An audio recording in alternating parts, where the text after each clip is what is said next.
A mermaid slowly surfaced from the water. Seeing this, the man quickly hid. After the mermaid crawled up onto the shore, the man and the mermaid started playing a game of hide and seek.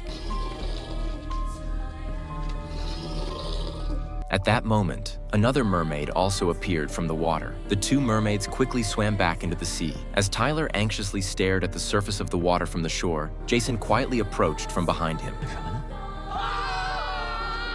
Upon learning that a mermaid had surfaced, Jason immediately raised his submachine gun, aiming at the water. As bubbles continued to rise from the surface, he began to grow more tense. At the same time, after Jack and the others had fully activated the sacred tree mechanism, they quickly fled the area as the underwater world began to collapse. Once they made it to land, Jack informed everyone that they needed to head into the sacred tree immediately. But Jack had a bad feeling, and holding his gun, aimed it at the water. The next second, a mermaid lunged out of the water. At this point, more and more mermaids were appearing. Even though they had guns, they couldn't kill them all, as more mermaids kept surfacing. Soon, they ran out of bullets and were forced into close combat with the mermaids. After barely fending off one wave of mermaids, Jack hurriedly retreated into the sacred tree, quickly shutting the door behind him. But the door didn't hold for long and was soon breached by the mermaids. At this point, Tyler was being relentlessly pursued by the mermaids and couldn't defend himself. In the end, to save his own life, he cut off the escape route for the others.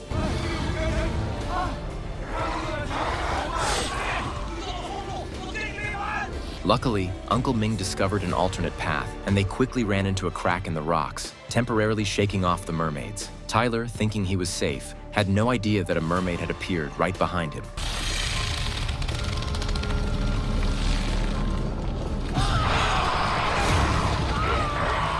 After passing through the narrow mountain path, they found themselves back at the spot where they had first seen the sacred tree. However, the temperature here was rising, and it seemed the sacred tree was about to activate. Jack quickly shouted for everyone to climb the tree, but by then, countless mermaids had caught up to them. They could only climb the tree while fighting off the mermaids. As violent tremors shook the area around the tree, some of the mermaids lost their grip and fell, but more mermaids kept emerging. With the chains continuously falling apart, it seemed the area was on the verge of collapsing. Just as Jack was about to climb higher, Tyler suddenly appeared and grabbed his foot. In the end, Jack managed to pull him up. At that moment, the sacred tree began to activate, and seawater began to flood in. This signaled the start of the collapse of the ruins. With the sacred tree carrying them, they successfully shot out of the surface of the sea.